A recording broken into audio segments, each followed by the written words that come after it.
자, 여러분 우리 환율 변동 효과예요. 이것도 문제가 간단하게 출제가 돼요. 저희 교재 보시면 예제 같은 건 투머치가 있어서 제가 얘기하는 것들만 봐주시면 되거든요. 기능통화, 표시통화. 자, 일단 보시면 첫 번째로 기능통화랑 표시통화가 있는데 여기 기능통화, 표시통화 있는데요. 아주 쉽게 얘기하면 기능통화는 영업활동에 사용하는 통화예요. 장사하는 데 사용하는 통화를 기능통화라고 그래요. 영업활동에 사용하는 통화. 그럼 표시통화는 뭘까요? 재무제표에 표시하는 통화를 표시통화라고 해요. 그럼 일반적으로 한국 기업은 어떻게 되겠습니까? 한국 기업은 한국에서 장사하니까 기능통화도 원하고요. 한국 기업이니까 한국 재무제표에 공시할 거 아닙니까? 그럼 재무제표도 당연히 어떻게? 표시통화도 원화가 되겠죠.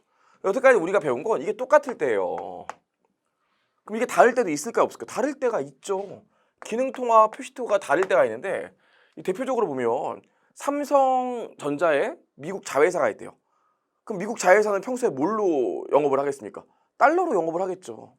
하지만 얘도 삼성의 자회사이기 때문에 연결 재무제표를 작성하게 되면 원화로 바꿀 거라고요.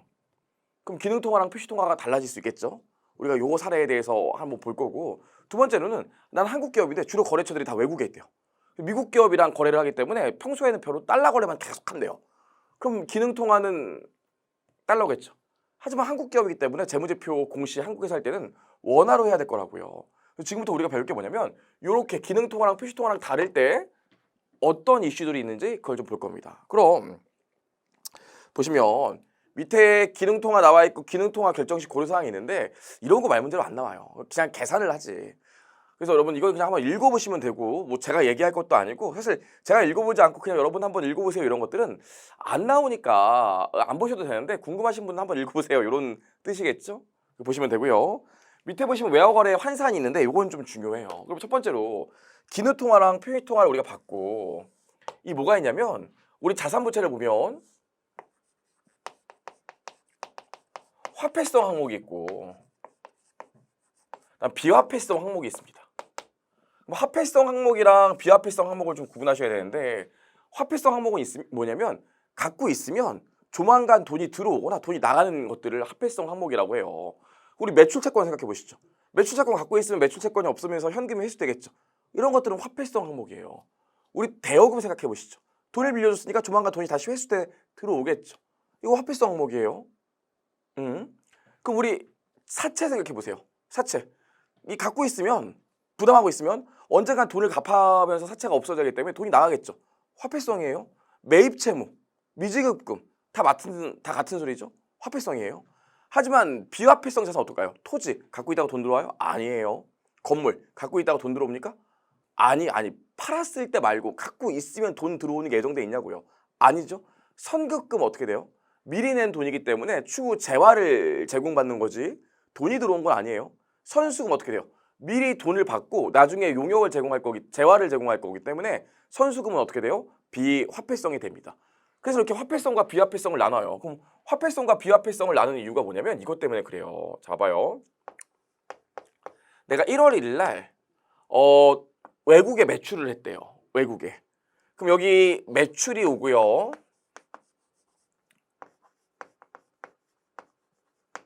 여기 매출 채권이 올 겁니다. 근데 외국에서 거래를 해서 10달러 받을 권리가 있다는 거죠. 근데 문제는 뭐예요? 1월 1일 날 환율이 달러당 1,000원이었다고 해보죠. 그럼 우리가 기능통화는 달러, 이 경우에 달러니까 10달러지만 한국 기업이기 때문에 재무제표에 표시통화 원화로 공시해야 되기 때문에 이렇게 달러를 원화로 바꿔줘야 된다고요. 이걸 뭐라고 그래요? 환산. 어렵지 않죠? 그럼 원화 기준으로는 만 원 있는 거 아니겠어요? 그럼 이때 문제가 되는 게 뭐냐면 12월 31일이 되면 환율이 1,000원에서 1,100원으로 오른다는 거예요. 그럼 이거 어떻게 해줘야 될까? 반영해줘야 될까? 안 해줘야 될까? 내가 지금 돈 받을 권리가 10달러 있잖아요? 기말에도 아직 매출채권 안 받았다면 돈 받을 권리 10달러 있는 거예요. 하지만 표시통화가 달러지만 표시통화가 원하기 때문에 환율이 바뀌면 고려해야 될까요? 안 해야 될까요? 당연히 해야죠. 왜냐면 얘는 나중에 돈이 들어올 거라고요. 그럼 달러 받은 다음에 그거 원화로 바꿀 거기 때문에 보시면 지금 10달러 받을 권리가 있지만 환율이 1,100원으로 오르면 11,000원 받을 권리가 있는 거라고요. 근데 지금 원래는 환율이 얼마였어? 1,000원이었죠. 그럼 달러당 100원씩 올렸죠. 그것만큼 요 계산하면 1,000원만큼 매출 채권 올려주고요. 여기 뭐라고 쓰냐면 외화 환산 이익으로 1,000원 이렇게 기재할 겁니다. 이런 걸 뭐라고 그래요? 환산한다 해요. 환율의 변동을 반영한다고 합니다. 어렵지 않죠? 그럼 이 화폐성 항목 같은 경우엔 환산을 해서 환율의 변동을 당기 손익에 반영해요. 왜냐면 나는 돈이 나가거나 돈이 들어올 거기 때문에 돈 나갈 때 달러를 내가 주더라도 원화에서 바꿔줘야 되기 때문에 환율이 변동하는 걸 다 반영해 줘야 된다고요. 하지만 여러분 비화폐성 항목은 어떨까요? 만약에 이게 매출 채권이 아니라 내가 땅을 샀다고 생각해봐요. 외국에 있는 땅을. 현금 이번에 10달러로 땅을 샀다고 해봅시다. 토지 10달러 있어요. 근데 이거 살 때 환율이 1,000원이었대. 이렇게 되겠죠? 그 원화 기준으로 지금 10,000원짜리 땅 산 거 아닙니까? 근데 기말에 환율이 1,200원으로 올랐다는 거예요. 토지는 갖고 있다고 돈 들어온 게 아니기 때문에 비화폐성 항목이죠. 이런 비화폐성 항목은 환산을 할까요, 안 할까요? 환산을 안 해요. 아니 그냥 난 10,000원짜리 땅 산 거지 뭐. 어차피 이거 환율이 변동해도 나는 땅 팔 마음이 없고 자산을 기본적으로 원가 모형으로 평가해 취득 원가로 계속 측정하는 경우에는 아니 이거 환율 바뀐 게 뭔 상관이에요. 내가 옛날에 이거 주고 샀으니까 장부에 그냥 원가로 계속 놔둘 건데. 그래서 비화폐성 항목 같은 경우엔 우리 어때요? 환산을 안 합니다. 역사적 원가라고 역사적 환율이라고 나와 있는데 처음 샀을 때 처음 부담했을 때 환율로 계속 놔둬요.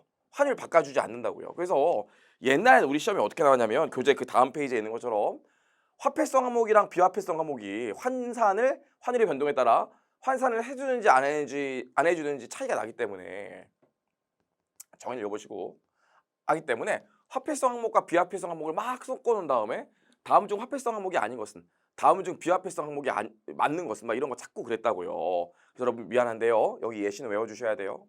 여기 예시는 여기 예시 요 정도는 외워주셔야 됩니다. 그래서 보시면 얘들 갖고 있으면 갖고 있다가 돈이 나가는 것들이 아니에요. 갖고 있다가 돈이 들어오는 게 아니에요. 이런 것들은 화폐성입니다. 충당부채에 관련해서 가끔씩 충당부채는 왜 비화폐성이냐 그러는데 충당부채는 여러분 나중에 의무를 부담하는 거잖아요. 근데 이게 꼭 돈 나가는 경우만 있는 게 아니에요. 내가 재화나 용역을 줄 수도 있다고요. 그래서 충당부채 같은 경우엔 화폐성이 아닙니다. 비화폐성이에요. 나머지는 보시면 갖고 있다고 돈 들어오는 거 아니에요. 지분 상품이 왜 비화폐성이냐고 하는데 FV 단기 매매 증권만 생각하셔 그렇지 기본적으로 주식을 갖고 있다고 돈이 들어오는 게 아니에요. 주식을 팔아야 돈이 들어오지. 비화폐성이고요. 얘네들은 화폐성입니다. 그래서 여러분 여기까지 미안한데 이건 좀 외워주셔야 돼요. 좋아요. 얘네들은 다 나중에 보면 돈이 들어오고 나가는 애들이죠. 그럼 여기 보시면 야 인도나 너 잘 걸렸다. 너 이거 못하구나. 여기 나와 있을 텐데 여기 뭐라고 나와 있습니까? 여기도 충당부채 여기도 충당부채 있죠. 너 말이 틀리네. 제가 제 입으로 얘기했잖아요. 비화폐성 자산의 인도로 상환되는 충당부채. 돈이 나가지 않고 재화나 용역이 나가야 될 의무가 있는 충당부채는 비화폐성. 일반적으로 돈이 나가는 충당부채는 화폐성. 요 소리입니다. 괜찮을까요? 죄송한데 옛날에는 이게 그래도 잘 나왔기 때문에 요즘은 사실 문제가 이렇게 간단하게 나오진 않는데 그래도 가끔씩 옛날 문제들이 나오니까 요 정도는 좀 암기해 주셔야 돼요. 좋아요. 그럼 다시 앞으로 돌아가면 화폐성 항목은 환산을 한다 나와 있고요.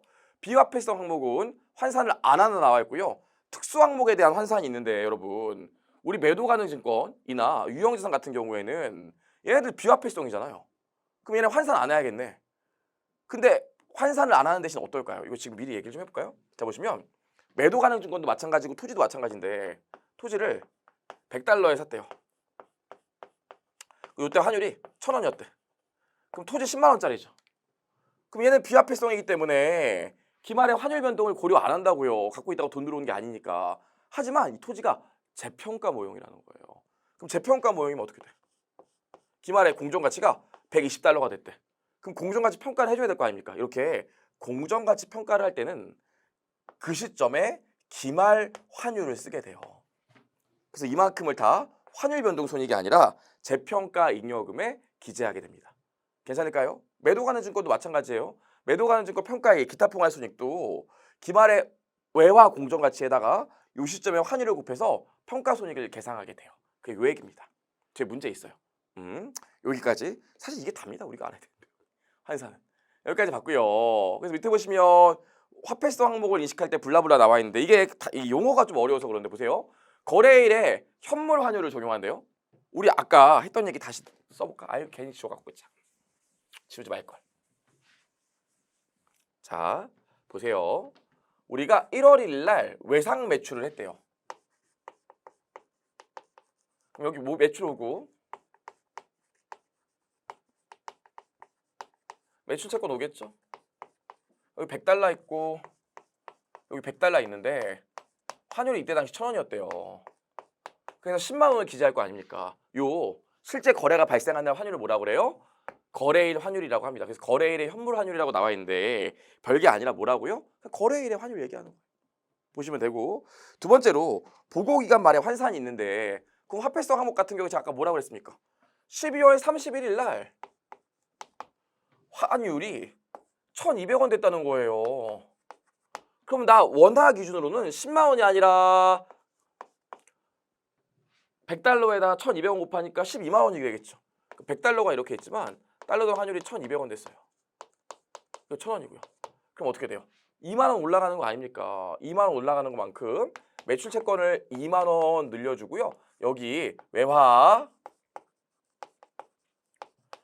환산 이익으로 2만 원 잡을 거예요. 물론 환율이 떨어져서 원화 기준으로 이게 막 환율이 500원 됐대. 그럼 5만 원이잖아요. 그 매출 채권을 줄이면서 외화 환산 손실이 나오게 되겠죠. 아무튼 단기 손익에 반영하고요. 그래서 이 기말 환율을 뭐라고 그래? 이 기말 1,200원 환율을? 이걸 마감 환율이라고 합니다. 보통 기말 환율이라고 그냥 편하게 얘기하는데 마감 환율이라고 해요. 괜찮을까요? 그래서 화폐성 항목은 역사적 거래일 날의 환율과 기말, 마감일 날의 환율의 차이만큼을 환산을 해주게 돼요. 당연히 그래야겠죠. 네, 달러 기준으로 말고 원화 기준은 지금 얼마 받는지, 얼마 줘야 되는지 궁금할 거 아닙니까?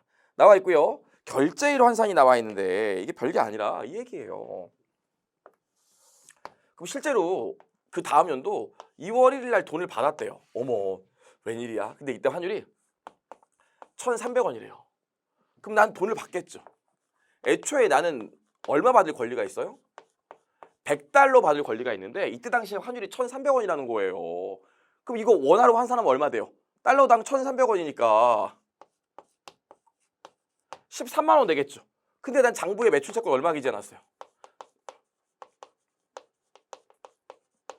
장부에 매출 채권 12만 원 기재해놨잖아요. 어머 나 13만 원 받았는데 그럼 만 원만큼 이런 거 뭐라고 그래요? 거래가 종결되면서 환율의 차이 때문에 발생했기 때문에 얘를 환산이익이 아니라 외환 차익이라고 합니다. 없어질 때는 외환 차익이라는 계정을 써줘요.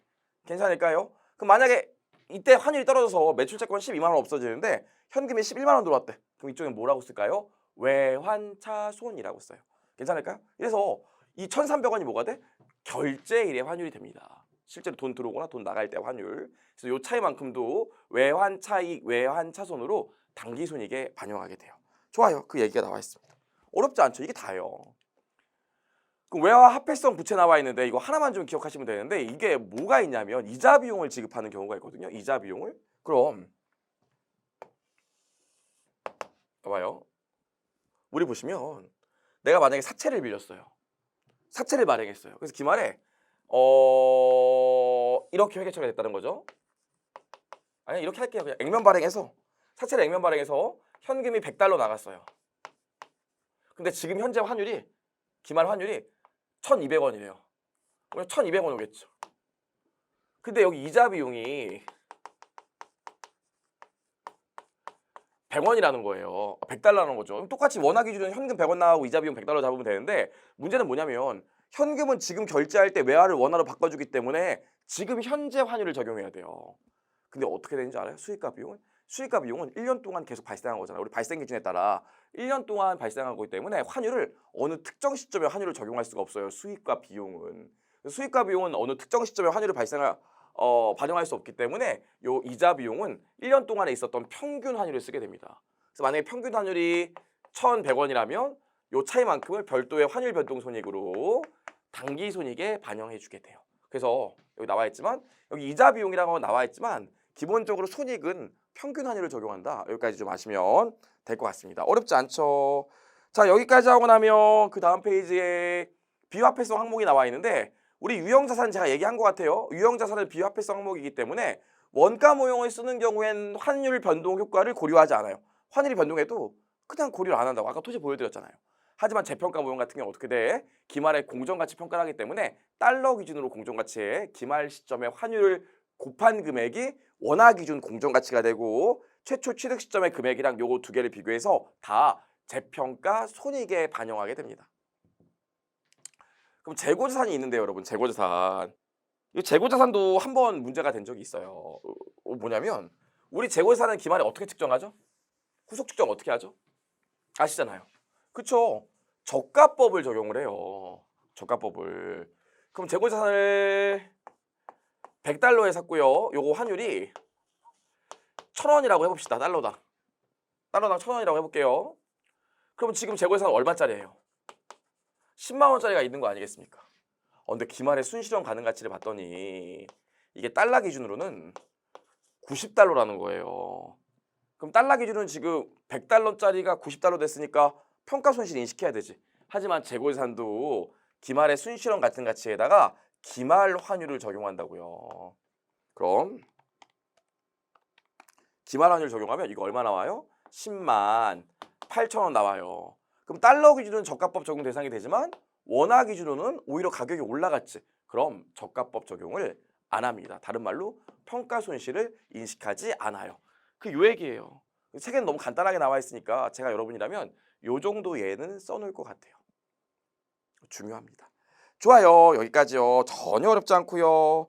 여기까지 하고 나면 외화 표시 재무제표 환산이 나와 있는데 이게 뭐냐면 이게 외국에 해외 자회사가 있다고요. 아니 우리 회사 지점이 왜 해외에 있거나 그럼 걔네들은 만약에 평소에 미국의 자회사나 미국의 지점에 있으면 걔네 평소 재무제표를 기내끼리는 뭘로 만들겠어요? 달러로 만들겠죠. 하지만 기말에 연결 재무제표를 만들려면 이걸 원화로 다 환산해 줘야 된다고요. 괜찮죠? 네, 기억하실게요. 일반적으로 이 환산을 할 때 외화의 지점이 있는 경우엔 얘네들이 자산과 부채는 다 기말 환율로 바꿔요. 그럼 한번 해볼게요. 달러를 기준으로는 봐. 자산이 달러를 기준으로는 500 있었고요. 부채가 200 있었고요. 자본금 100 있고요. 지금 이익잉여금이 200 있다고 할게요. 대체가 맞죠? 달러를 기준으로는. 손익계산서 보면 당기손익이 달러 기준으로 뭐 100 있다고 할게요. 그럼 이거 100이 여기 200으로 100이 여기 가서 200이 된 거겠죠. 기초에 100이 있고 올해 거 들어와서 200이 됐나 보죠. 그럼 여기 문제가 없잖아. 근데 이 해외 지점이나 해외 자회사를 이제 우리나라 재무제표 합치기 위해서 환산을 하게 되면 달러에다가 원화 환율을 곱해줘서 원화로 바꿔줘야 될 거 아닙니까? 그때 자산과 부채는 기말 환율을 써요. 그럼 만약에 기말 환율이 1,200원이면 얘는 1,200원, 1,200원 온다고요. 자본금은 어떻게 될까요? 맨 처음에 이 회사에 주식을 납입했을 때, 출자했을 때 환율을 써줘요. 그때 환율이 1,000원이라고 할게요. 이렇게 되겠죠. 얘 어떻게 돼요? 평균 환율 써준다고요. 평균 환율은 1,100원이라고 쓸게요. 수익과 비용은 평균 환율 쓴다고요. 그럼 요 금액이 지금 여기 들어가 있겠죠. 그럼 여기 이익잉여금 100원은 전기 건데 그건 그 연도의 평균 환율이 들어가 있겠죠. 그리고 이 중에 100원은 요 평균 환율 110원이 들어가 있겠죠. 1,100원이 들어가 있겠죠. 그럼 달러로 바꾸면 요거 대차가 맞겠어요? 안 맞겠어요? 안 맞아요. 이게 아무 이유 없이 적용하는 환율 차이 때문에 재무상태표에 대차가 안 맞는다고요. 그럼 요건 어떻게 처리할까? 요건 해외 사업 환산 손익으로 기타 포괄 손익에 반영합니다. 그렇죠? 개정면 보시면 해외 사업 환산 손익이요. 이거는 자기가 어떻게 할 수 없는 거 아닙니까? 뭐 전혀 상관없고 내 영업 활동이랑 상관없이 적용되는 환율이 달라서 발생하는 차이 아닙니까? 계정별로. 그래서 이 대차 차익을 해외 사업 환산 손익으로 기타 포괄 손익이 반영해요. 예전에 이거 문제 한번 나온 적 있죠. 좋아요. 여기까지요. 요 정도만 기억하시면 될 것 같고 해외 사업 환산 손익은 기타 포괄 손익에 반영한다. 여기까지만 알면 돼요. 뭐 어렵지 않습니다. 가볍게 하시면 되고요. 5번에 보시면 단일 거래관이랑 이계 거래관이 있는데 이거 그냥 외울게 말문제 목적으로 우리는 이계 거래관이에요. 이게 뭐냐고 생각해봐요. 우리 아까 토지를 샀는데 토지를 외상으로 생겼다고 생각해봐요. 그럼 토지 미지급금이죠. 그럼 이때 환율이 1,000원이었다고 해봐요. 100달러로 토지를 사기로 하고 미지급금이 100달러 있는데 환율이 1,000원이라고 생각해봐. 10만 원, 10만 원이죠. 근데 문제는 뭐예요? 얘는 비화폐성이고 미지급금은 화폐성이잖아요. 그럼 미지급금은 환산해야 되잖아. 토지는 환산을 안 하고 이런 걸 이계 거래간이라고 해요. 단일 거래간이라고 그러면 동시에 발생한 거래에 대해서는 계속 환산을 동시에 해줘야 되는데 우리는 화폐성 항목이랑 비화폐성 항목이 동시에 뜨면 화폐성 항목만 환산을 하고 비화폐성 항목은 환산을 안 한다고요. 그게 요 얘기입니다. 이계 거래간. 그래서 문제에서 동일 거래관 나오면 틀려요. 여기까지 보시면 되고 그 다음에 표시통화 보면 우리는 현행환을 씁니다. 이것도 외우세요. 문제에서 뭐 여러 가지 방법을 얘기하고 금융연수원 교재 보면 이것만 한 3페이지 쓰여져 있는데 그럴 필요 없고요. 우리는 환산할 때 우리 기준서는 현행환율법을 씁니다. 현행환율법이 뭔데요? 자산과 부채는 기말환율, 수익과 비용은 평균환율. 이것만 기억하시면 돼요. 좋아요. 여기까지요. 여러분 여기까지 해서 예제가 있는데 예제 사실 아까 제가 했던 거랑 똑같아요. 뒤에서 문제를 풀 거기 때문에 예제 1번은 굳이 제가 또 안 풀어봐도 될 것 같고요. 여러분 안 풀어봐도 될 것 같은데 그럼 한번 해볼까요? 자 보시면 무릎 1부 보시면 매출 채권에 대한 얘기를 해보라고 했는데 지금 이 10월 1일 날 외상 매출 1,000달러 했대요. 그리고 X2년 3월 30일 날 매출 채권 전액을 회수 처리했다고 나와 있는데 일단 보세요. X1년 10월 1일 날 보면 여기 매출 오고 줄여서 매체라고 쓸게요. 매출 채권이 오겠죠. 1,000달러야. 10월 1일 날 환율이 어떻게 됩니까? 10월 1일 날 환율이 1,000원이죠. 그럼 이렇게 곱해서 100만 원 있겠네. 근데 문제 보시면 X1년 말일자에 어떻게 됩니까? 환율이 1,040원으로 오르잖아요. 그럼 어떻게 돼요? 내가 받을 돈이 100만 원에서 100만 원에 1,040원 곱하면 얼마? 104만 원 되는 거 아니겠습니까? 그럼 어떻게 되겠어요? 매출 채권이 4만 원 늘어야겠죠? 여기 뭐가 와요? 환산 이익으로 환산 이익으로 4만 원 오게 돼요. 외화 환산 이익으로 4만 원 오게 돼요. 어렵지 않죠? 그리고 나서 문제 보시면 뭐라고 나와 있어요? X2년 3월 1일 날 환산을 회수했대요. 그럼 돈이 들어왔다는 소리 아니겠습니까? 현금 얼마 들어와요? 1,000달러 들어오겠죠. 근데 이때 환율 얼마입니까? 이때 환율 1,020원이죠? 그럼 102만 원이네? 나는 이미 매출 채권을 104만 원 만들어 놨는데 그럼 여기 2만 원 손해 보겠네. 그냥 쭉 회계 처리 한번 해보시면 돼요. 이게 뭐가 돼요? 외환 차손이 됩니다. 구분할 수 있겠죠? 교재 보시면 외환 손실 나와 있는데 외화 환산 손익이랑 외환 차손익을 더해서 그냥 합쳐서 외환 손실이라고 표기하기도 해요. 그래서 그렇게 표기를 해놨습니다. 좋아요. 여기까지 나와 있고요. 여러분 이게 2번 있는데 2번은 제가 좀 오버한 감이 없지 않아요. 얘는 X1년 말까지만 할게요. 이건 제가 너무 좀 오버했어요. X1년 말까지만 할게요. X1년 말. X2년 3월 1일 날 회계 처리는 보지도 마세요. 그럼 이것도 똑같아요. 이거는 사실 그림 그리면 되는데 10월 1일 날 12,000달러의 토지를 샀대요. 근데 우리 10월 1일 날 환율이 얼마 어떻게 돼요? 1,000원이잖아요. 근데 문제 보시면 토지가 재평가 모형이라는 거예요. 네, 재평가 모형. 기말에 토지가 13,000달러 됐대요. 근데 기말에 환율 얼마예요? 1,040원이죠? 그럼 우리 요 차이를 다 어디 반영한다고? 재평가 잉여금이에요. 그래서 환율 변동 손익은 안 나옵니다. 여기까지만 기억하시면 돼요. 좋아요. 여기까지 받고 예제 2번 있는데 여러분 예제 2번도 제가 좀 이거 이번에 문제 넣으면서 넣을까 말까 진짜 고민 많이 했거든요. 넣었는데 역시나 좀 오버인 것 같아요. 그래서 여러분 우리 사실 예제 2번에 1번은 완전히 똑같은 문제고 예제 2번에 재고자산 정도만 해볼 거예요. 예제 3번 토지도 똑같잖아요. 그렇죠? 그래서 예제 4번이랑 예제 5번은 사실 투머치입니다. 우리 시험에 여기까지 나온 적이 없어요. 그래서 저를 믿으시고 앞에 똑같은 문제가 있으니까 예제 3번, 4번, 5번은 안 푸시고 1번도 똑같잖아요. 얘는 2번만 보시면 돼. 2번만. 제발요. 저를 믿으시고요. 2번만. 그럼 2번 보시면 얘도 이거 문제예요. 예제 2번 보시면 뭐라고 나와 있습니까? 재고자산을 1,000달러에 매입했다는 거예요. 10월 1일 날. 근데 환율 1,000원이잖아요.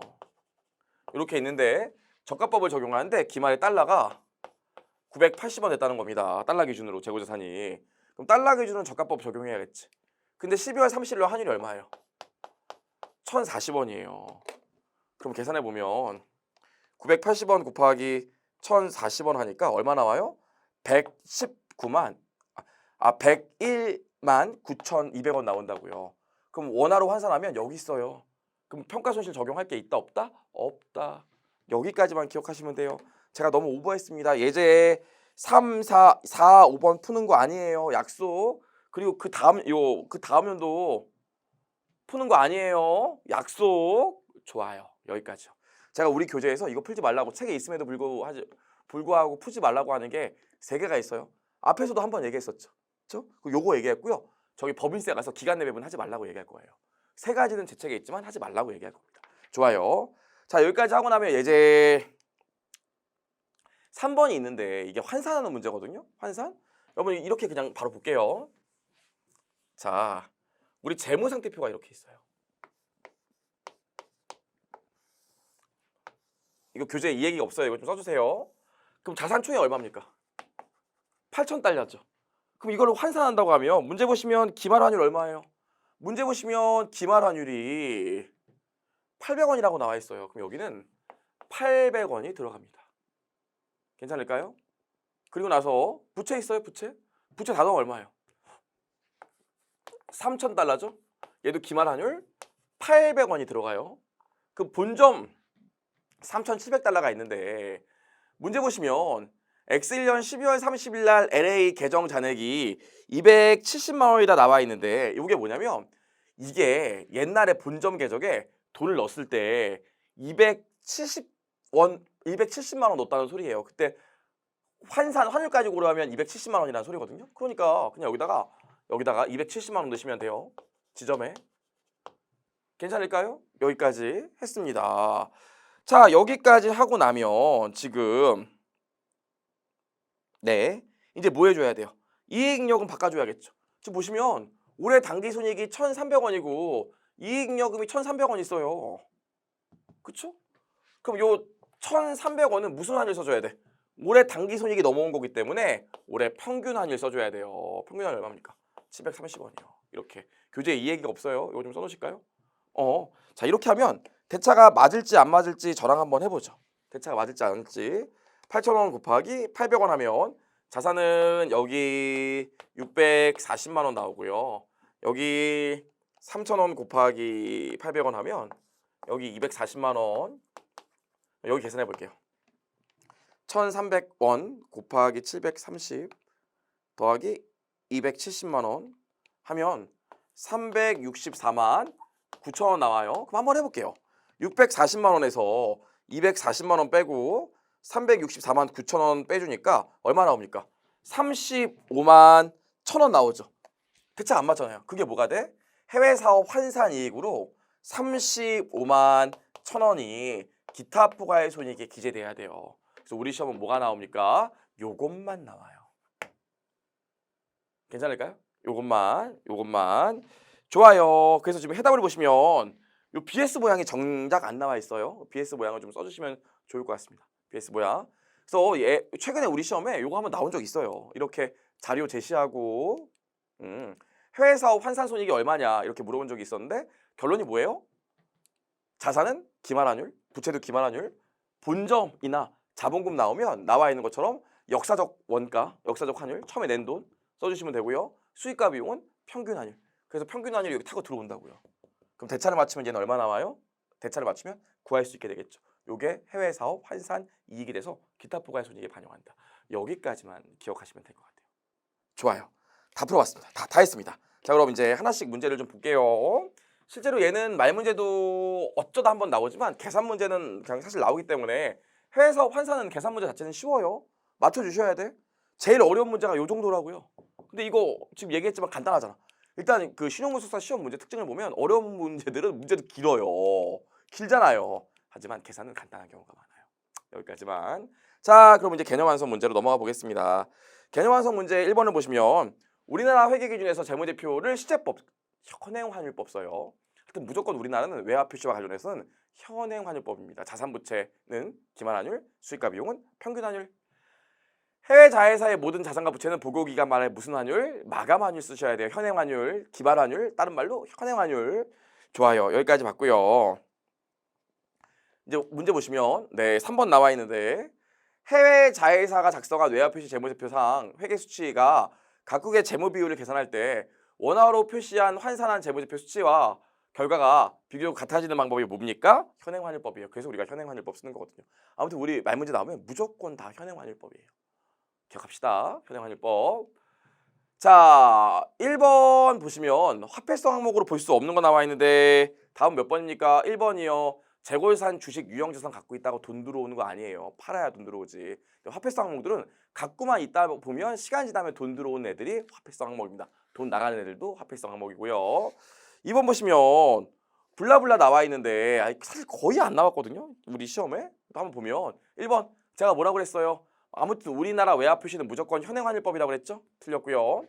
해외 자회사의 재무제표를 현행환율법으로 환산하는 것은 다른 환산에 비해서 재무적 관점을 잘 반영할 수 있다. 맞는 소리입니다. 이거 좀 기억해 주시고요. 이유는 설명 안 할 거예요. 뭐 어차피 계산 문제가 대부분 나오지 말 문제는 거의 안 나오기 때문에 3번 해외 자회사의 모든 자산과 부채는 보고기간의 평균 환율 땡 자산과 부채는 기말 환율 수익과 비용만 평균 환율이에요.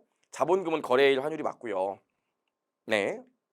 4번 아이고 손익계산서 항목들은 기말 환율에 평균 환율 쓴다고 그랬잖아요. 틀렸고요. 외화 표시 재무제표를 환산하여 생긴 환율 변동 효과 해외사 환산 손익은 단기 손익이 아니라 기타 포괄 손익에 반영합니다. 그렇죠? 자 3번 볼게요. 옳은 거 물어봤습니다. 이건 좀 마이너한 얘기들이 많이 나와가지고 사실 좀 그런데 일단 보시면 일반적으로 모든 외화 거래는 단일 거래관에 입각한다. 우리 아까 뭐라고 그랬어요? 이계 거래관인지 단일 거래관이 아니라고 그랬어요. 그래서 틀렸고요. 밑에는 일지도 많아요. 이거 우리 신용 금융연수원 교재 보면 뭐 익스포저 막 이런 거 나온다고요. 됐습니다. 이거만 보시면 돼요. 2번 외화 환산 손익에 대한 실현 가능성을 평가하기 위해 보고 시점 이후에 환율의 변동에 대한 가능성까지 고려할 필요 없다고 나와 있는데 이거 고려해요. 보고 기간을 사건으로. 그래서 기말 12월 30일 날 지금 외화 자산 부채가 있는데 화폐성 항목이 있는데 보고 기간으로 사건으로 환율이 급격하게 떨어지면 반영합니다. 그렇죠? 보시면 되고요. 3번 외환 손익을 차손익을 상계하여 영업수익과 영업비용에 포함시켜 단기 손익에 반영한다고 그랬는데 영업 외수익으로 봐요. 일반적으로 이런 환율 변동 손익은 장사하는 거랑 환율이랑 사실 별로 관련 없잖아요. 그렇죠? 자 3번 먹고 4번 보면 이게 은근히 보면 맞는 말 같다고요. 근데 문제 이 문구를 보면 기능통화와 다른 원화로 표시된 재무제표를 분석하는 것은 환산 전인 기능통화로 표시되는 재무제표를 이용해서 비율을 분석하는 것이로 대처할 수 있고 더욱 합리적이다. 아니죠. 이게 더 합리적인 건 아니에요. 당연히 우리 현행 환율법에 따라서 기말의 환율을 이용해서 표시통화로 바꾸는 게 더 합리적이에요. 이걸 추가하면 더 좋다는 소리죠. 그래서 해답 보시면 뭐라고 나와 있냐면 이게 메인이 되는 게 아니라 이걸 추가하면 더 합리적이라는 거예요. 더 좋고. 그렇죠? 그래서 달러로 표시했던 재무제표도 하나 있어야겠지만 환산해서 원화로 표시된 재무제표도 하나 있어야 될 거 아닙니까? 이 경우에 원화로 표시된 재무제표가 메인이고 달러로 표시된 재무제표도 같이 보면 도움이 된다는 소리예요. 이게 메인이라는 소리는 아닙니다. 좋아요. 5번 환율 변동이 기업에 미치는 잠재적 효과를 평가한다. 당연히 그래야겠죠. 좋아요. 그러니까 여기까지 해서 5번이 정답이고요. 4번 보시면 아이고 이건 뭐 얘기할 것도 없습니다. 뭐라고 그랬어요? 무조건 우리 답 나오면 현행환율법. 이런 건 답이 아니야. 무조건 현행환율법이에요. 좋아요. 여기까지 해서 봤으니까 우리 문제 1, 2, 3번 있는데 실제로 기출된 문제들은 좀 쉽습니다. 다만 여기 뒤에 확인 문제를 보면 앞에 얘기했던 요거 없죠? 요거는 꼭 정리하고 갑시다. 요거 나와요. 최근에. 좋아요. 그럼 우리 확인 문제 1, 2, 3 풀어보도록 하겠습니다. 확인 문제 1, 2, 3 풀어보면요. 아이고 외상으로 구입했대요. 그럼 여기 뭐가 나옵니까? 10월 1일 날. 10월 1일 날 여기 상품이 오고요. 뭐가 오겠어요 여기? 매입 채무가 오겠죠? 얼마 샀어요? 1,000달러. 얼마 샀어요? 1,000달러. 10월 1일 날 환율 얼마예요? 1,200원.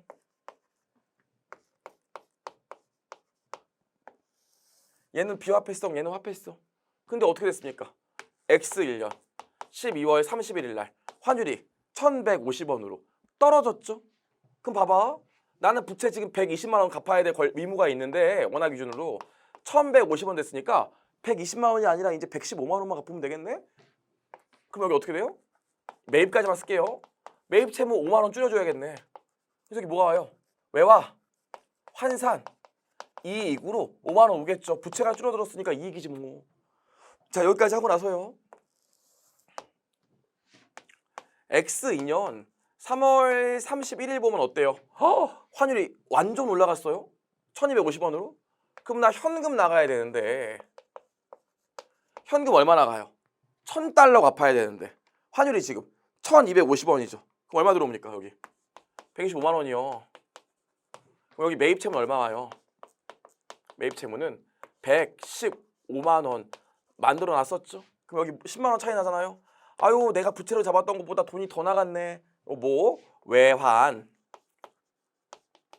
차 손이 되겠죠. 그럼 외화 환산 이익은 5만 원, 외화 환산 차손은 10만 원 되겠네요. 진짜 이런 거 나오면 무조건 맞춰야겠죠. 틀리면 안 되는 문제예요. 자 여기까지 봤고요. 2번 보겠습니다. 2번. 그쵸, 이번엔 또 외상이죠. 외상으로 판 거죠. 그쵸, 똑같아요 문제가. 자 그럼 어떻게 하면 됩니까? 여기 매출 오고 줄여서 매출채권이라고 쓸게요. 매출채권 여기 얼마 옵니까? 1000달러 오고요. 환율 얼마? 1200원 올 거예요. 매출채권 얼마 나와요? 120만 원이죠? 근데 기말에 환율이 얼마예요? 1150원 됐어요. 너 돈 받을 권리가 120만 원 있는데 환율 1150원 하면 얘에다가 1150원 곱하면 115만 원 있다고요. 그럼 매출채권이 5만 원 줄겠죠. 그래서 뭐가 와요 여기? 외화 환산 손실로 5만 원 오게 될 겁니다. 괜찮죠? 그리고 이제 돈 받을 거 아니야. 그럼 현금 들어오고 매출 채권이 없어질 건데 매출 채권 얼마 없어져요? 장부에 115만 원 있으니까 115만 원 없어지겠죠. 근데 와 결제할 때 현금이 1210원 됐어요. 그럼 지금 1000달러인데 1210원 하면 얼마? 이렇게 되겠죠. 그쵸? 그럼 여기 뭐가 와요? 외환 차익으로 6만 원 올 거 아닙니까? 어렵지 않죠? 여기까지요. 그래서 환산 손실은 5만 원, 환산 이익은 6만 원 나오게 될 겁니다. 전혀 어렵지 않고요. 자, 요거 봐봐요. 3번. 3번도 재미난데 토지를 외상으로 샀다는 거예요.